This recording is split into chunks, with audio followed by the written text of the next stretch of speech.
Ladies and gentlemen, imagine a town where the streets are quiet, where the neighbors smile politely but never linger, and where life seems simple, even idyllic. That was this small town, picture perfect in every way, with tree-lined streets, local diners, and a sense of calm that made you think nothing bad could ever happen there. But appearances are dangerous, because sometimes, the quietest towns hide the darkest secrets. And in this case, that secret was buried not in rumors or whispers, it was literally hidden beneath their feet. In the world of crime, the ordinary is often the most dangerous disguise. A small town appears safe because nothing dramatic seems to happen there. Streets are lined with modest homes, lawns are neatly trimmed, and neighbors wave as they pass each other. Children play in the parks, adults go about their work, and everything seems predictable. That sense of normalcy is what lulls people into a false sense of security, because it convinces them that nothing sinister could be happening right under their noses. In crime investigations, these quiet towns are frequently the perfect cover for something far more disturbing. People stop looking too closely, they assume the best of each other. That assumption, that sense of trust, becomes a vulnerability, a blind spot where secrets can fester. In this small town, 20 years passed without a single clue that something was amiss. No one noticed the subtle signs, the occasional locked door that seemed unnecessary, the quiet man who always avoided conversation, or the family who never hosted visitors. These details, small and seemingly insignificant, are exactly the kind of breadcrumbs that, when pieced together, point toward a truth that is uncomfortable to confront. Criminal behavior often relies on the fact that people see what they want to see. They want to believe that their community is safe, that neighbors are kind, and that life is ordinary. And because of this, perpetrators can operate under the cover of that ordinary life, blending in perfectly while committing acts that would shock the world if revealed. The notion of trust in a community becomes both a shield and a trap. In crime studies, investigators often point out that the longer a town goes without incident, the more it blinds its residents to danger. Suspicion becomes foreign, almost rude. People don't ask questions because asking questions implies distrust, and no one wants to disturb the peace.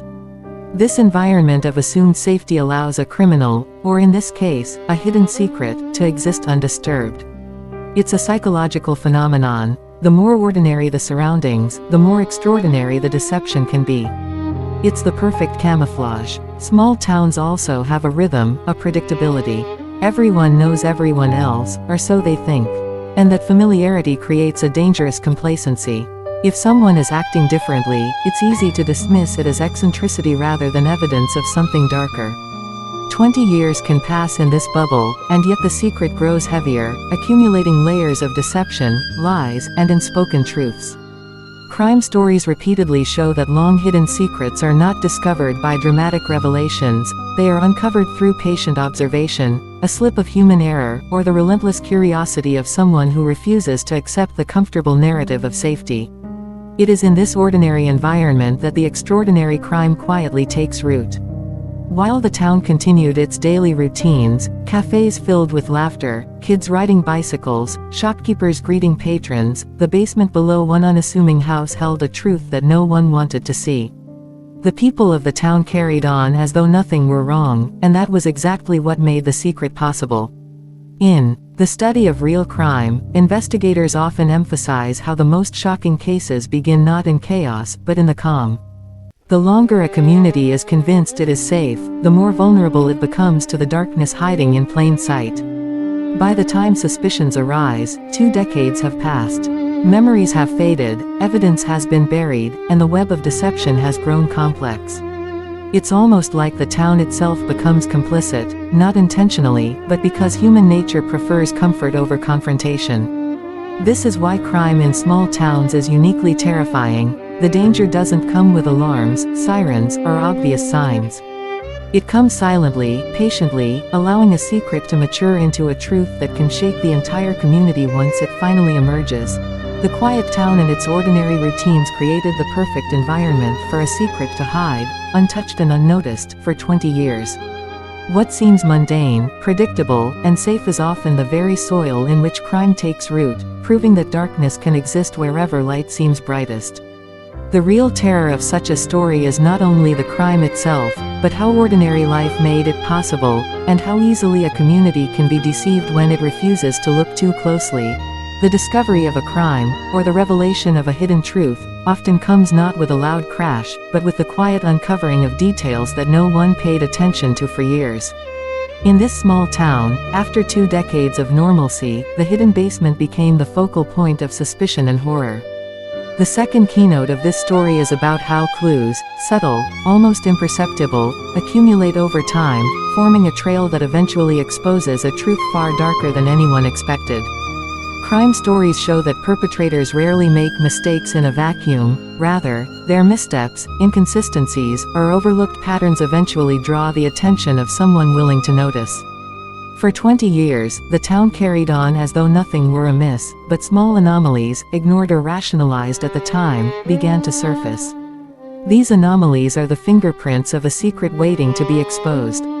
In crime investigations, the devil is always in the details. Perhaps a neighbor recalls an unusual delivery or a fleeting sound that seemed odd at the time. Maybe a maintenance worker noticed a strange lock or the smell of something that couldn't be explained. On its own, each of these details is insignificant.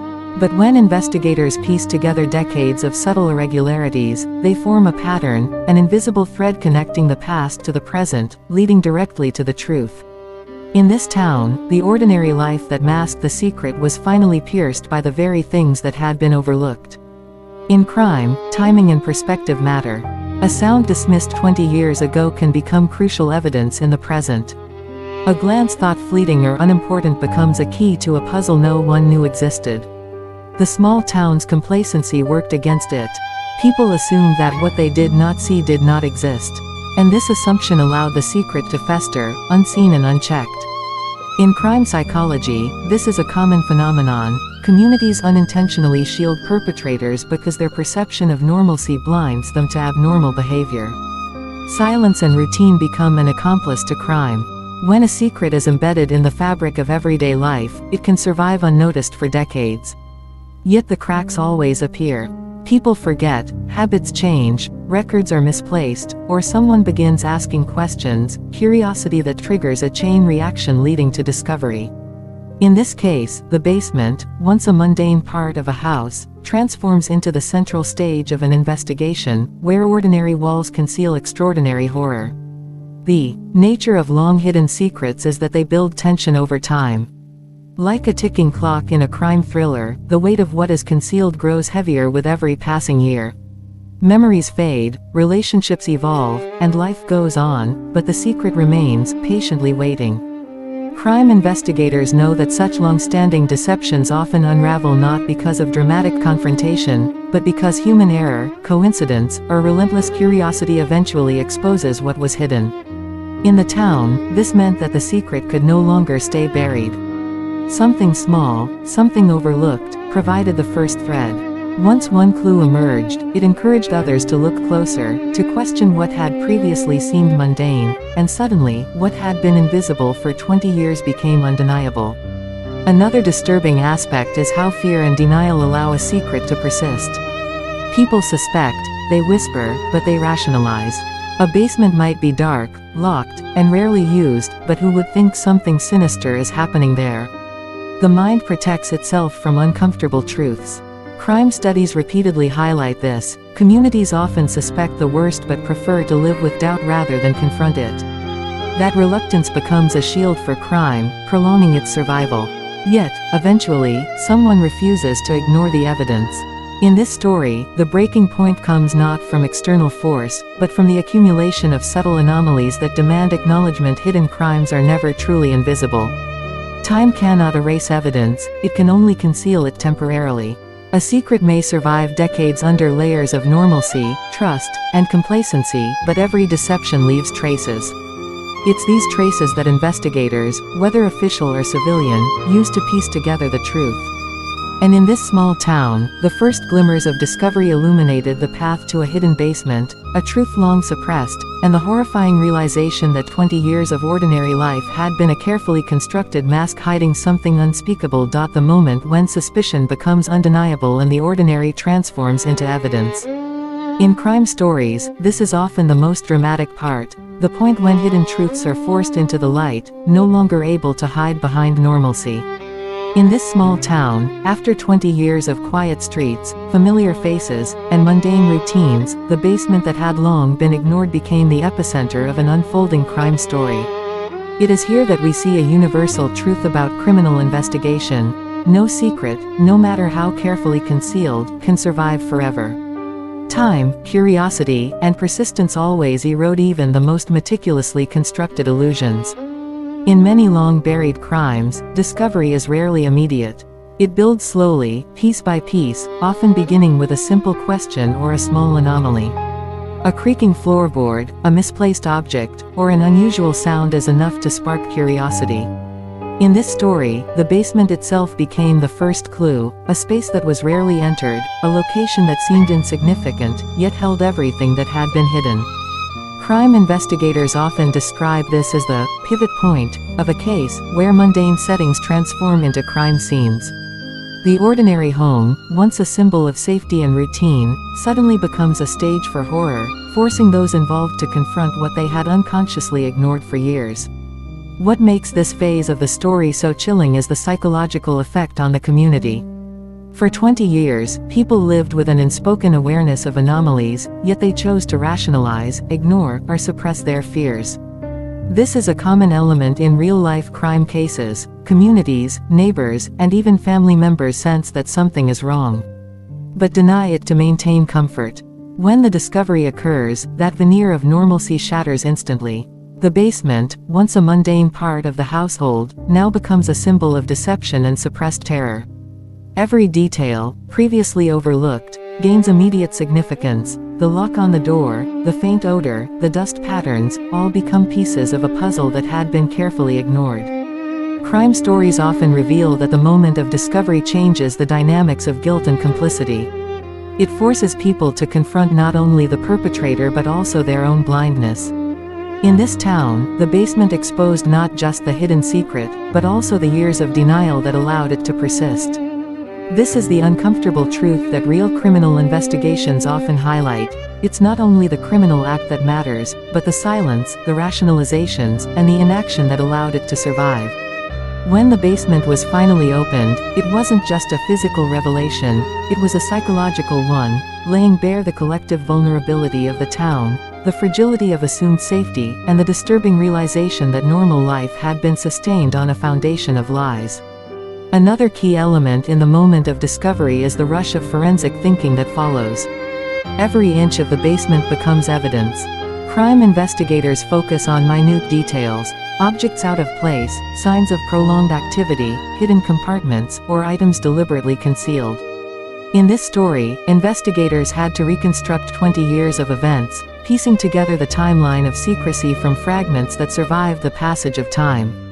This painstaking process demonstrates a core principle of crime investigation: a hidden truth, no matter how well protected, leaves traces. Even decades-old concealment is vulnerable to scrutiny, as long as someone is willing to look, to question, and to connect the dots. Finally, the discovery brings the most profound emotional impact. Families, neighbors, and witnesses experience shock, disbelief, and horror simultaneously. The basement is no longer just a place, it becomes the epicenter of fear, guilt, and moral reckoning. In crime narratives, this moment is both cathartic and terrifying. The secret is exposed, but the consequences ripple far beyond the walls of the hidden room. The third keynote reminds us that discovery is never just about what is found, it is about the awakening to truths that had been patiently waiting, unseen, beneath the surface of ordinary life. The ripple effect that follows the revelation of a long-hidden secret. In crime stories, the discovery of a crime is never an isolated event, it reverberates across communities, relationships, and institutions. In this small town, when the basement finally revealed its 20-year secret, the immediate shock was only the beginning. The real story emerged in how the truth forced every resident, every family, and every neighbor to confront the consequences of what had been hidden for so long. In criminal investigations, this phase is often the most complex, because the emotional, psychological, and social damage is far greater than the physical evidence. In the days after the basement was opened, fear and suspicion spread like wildfire. People began to question not just the perpetrator, but everyone around them. In crime narratives, this is known as the contagion of doubt, the realization that a trusted neighbor, a familiar face, or even a family member could have been involved, complicit, or aware all along. This is one of the darkest truths of human nature, the ability to conceal knowledge while appearing normal. In a town that prided itself on routine, on small-town security and familiarity, the revelation shattered assumptions. Every handshake, every friendly greeting, suddenly carried an undertone of uncertainty. Crime does not merely affect the guilty, it infects the perception of innocence itself. Another critical element of the aftermath is the pressure placed on law enforcement and investigators. Solving a crime that has been buried for decades is exponentially more difficult than investigating recent offenses. Memories fade, witnesses disappear, and evidence deteriorates. In this case, investigators had to reconstruct events from fragmented recollections, piecing together testimonies that were clouded by fear, forgetfulness, or even deliberate obfuscation. The basement had become both a crime scene and a historical document, forcing law enforcement to operate like archaeologists of human behavior. Every crack in the wall, every hidden corner, every overlooked item became a clue, a silent witness to decades of secrecy and manipulation. The psychological toll on the community cannot be overstated. In crime stories, the discovery of a long-hidden secret often leads to paranoia, anxiety, and fractured trust. People begin to question what else might be hidden, whether justice has been served, and whether they can ever feel safe again. In this town, 20 years of peace, routine, and trust were suddenly revealed to be built on a foundation of deception. Families were forced to reconcile the fact that life continued as normal while an unspeakable secret festered just beneath the surface. Children grew up unaware of the danger, neighbors smiled without knowing, and the rhythm of daily life masked the horror that had been quietly maintained. The aftermath also brings moral reckoning. In crime narratives, there is often a period of reflection where communities ask themselves how such a crime could have gone unnoticed for so long. Questions emerge about responsibility, negligence, and the roles of individuals and institutions. In this small town, people began to wonder, who had turned a blind eye? Who had suspected something but stayed silent? What complicit actions allowed the secret to persist for 2 decades? This is the essence of true crime. The focus is not just on the perpetrator, but on the social, cultural, and systemic failures that allowed the crime to exist. Finally, the 4th keynote examines the enduring consequences. Even after the perpetrators are apprehended and the evidence documented, the emotional scars remain. Trust is fractured, reputations are destroyed, and the memory of the secret continues to haunt those who lived through it. In crime storytelling, this phase often underscores a crucial lesson: crimes do not end with discovery. Justice may be pursued, punishment may be delivered, but the societal and psychological impact lingers, often indefinitely. The basement, once hidden, becomes a permanent symbol of deception, fear, and the fragility of perceived safety. In this story, the aftermath serves as a grim reminder that secrets, no matter how deeply buried, have consequences that extend far beyond the crime itself. The discovery of the basement was not just a conclusion, it was the beginning of reckoning, reflection, and the slow, painful process of rebuilding a community shaken to its core. In true crime narratives, this is the darkest truth. The discovery may close the case, but it never fully closes the wound. In the end, this story is a chilling reminder that crimes do not only exist in shadows, they thrive in silence, in complacency, and in the spaces we refuse to question. A secret buried for 20 years may seem safe, but the truth has a way of clawing its way to the surface, and when it does, it exposes more than the crime itself. It exposes the fragility of trust, the fragility of community, and the dark lengths humans will go to conceal their actions. The basement was not just a hiding place, it was a mirror, reflecting the fears, failures, and complicity of everyone around it. And so, as we close this chapter, remember, the most dangerous crimes are not always the ones you see, they are the ones that sleep quietly beneath the surface, waiting for the moment the world finally discovers them. Because in every small town, behind every locked door, the truth is waiting, and when it comes out, nothing will ever be the same.